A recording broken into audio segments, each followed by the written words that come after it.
Hello everyone. Today we will talk about how to fix the app of Pinterest.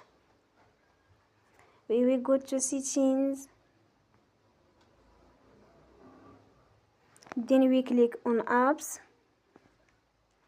After that you will search the app Pinterest and then we click. Then we will on for stop. After that you will go to storage. Then we click on clear cache. You will go to Play Store and you will update your app. Don't forget to support us by like and subscribe. See you next time and thank you for watching.